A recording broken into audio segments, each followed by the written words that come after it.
Assalamualaikum warahmatullahi wabarakatuh. Hai, perkenalkan nama saya Najwa Naila Salsabila dengan NIM 2350191037 dari kelas A.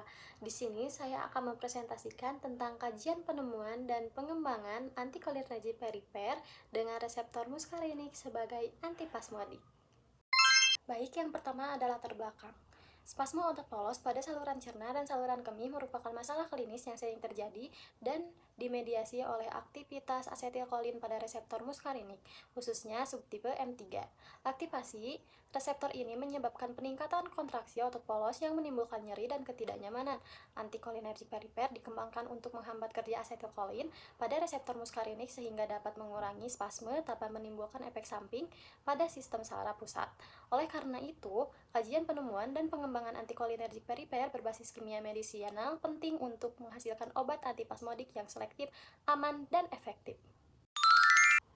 Lalu yang kedua ada target biologis dan juga mekanisme kerja. Target biologis antikolinergic perifer sebagai antipasmodik adalah reseptor kolinergic muskarinik terutama subtipe M3 yang terdapat pada otot polos saluran cerna, saluran kemih, dan organ visceral lainnya. Aktivasi reseptor M3 oleh asetilkolin memicu kontraksi otot polos melalui peningkatan kalsium intraseluler. Lalu mekanisme kerjanya, antikolinergic perifer bekerja sebagai antagonis kompetitif pada reseptor muskarinik M3 di otot polos organ visceral. Dengan menghambat ikatan asetilkolin pada reseptor M3, aktivasi protein GQ dan enzim fosfolipase C atau VLC dapat dicegah sehingga pembentukan inositol trifosfat atau IP3 menurun.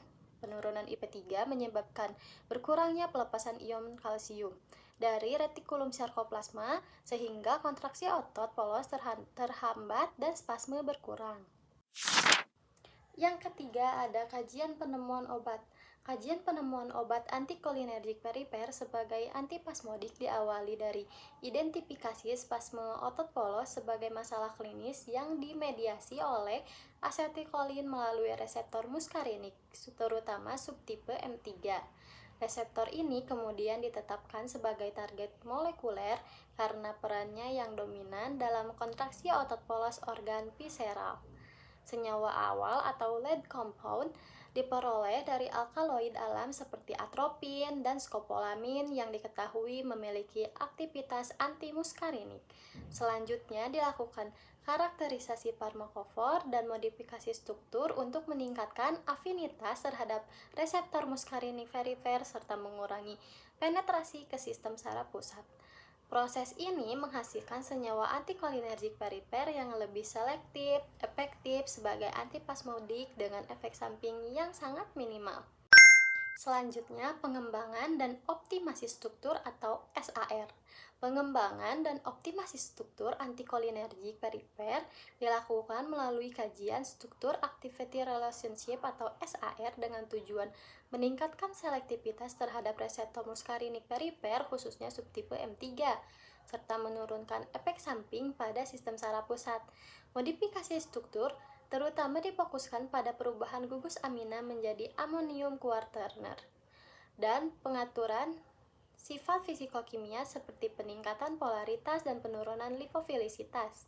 Pendekatan ini menghasilkan senyawa yang sulit menembus sawar darah otak namun tetap memiliki afinitas yang tinggi terhadap reseptor muskarinik perifer. Contoh obatnya yaitu ada propatelin yang menunjukkan aktivitas antipasmodik efektif pada otot polos gastrointestinal dengan efek sentral yang minimal. Selanjutnya ada aktivitas farmakologi. Dalam kajian penemuan dan pengembangan obat, antikolinergic perifer dirancang untuk bekerja sebagai antagonis kompetitif reseptor muskarinik, terutama subtipe M3 yang berperan dalam kontraksi otot polos. Antagonis reseptor M3 menghambat efek asetilkolin sehingga menurunkan pelepasan kalsium intraseluler dan menyebabkan relaksasi otot polos. Aktivitas farmakologi ini dimanfaatkan untuk mengatasi spasme pada saluran cerna, empedu, dan kemih. Hasil pengembangan struktur menghasilkan senyawa dengan aktivitas antipasmodik yang kuat dan selektif di jaringan perifer. Selanjutnya ada keamanan. Aspek keamanan menjadi fokus utama dalam pengembangan anticholinergic periper dengan cara memodifikasi struktur kimia agar tidak menembus sawah darah otak, sehingga efek samping pada sistem saraf pusat dapat diminimalkan. Obat hasil pengembangan umumnya menunjukkan profil keamanan yang lebih baik dengan efek samping yang terbatas pada efek anticholinergic periper seperti mulut kering, konstipasi, dan lain-lain. Resiko efek sentral seperti sedatasi dan gangguan kognitif relatif kecil, sehingga anticholinergic periper dinilai lebih aman untuk penggunaan klinis sebagai antispasmodik. Lalu ada kesimpulan.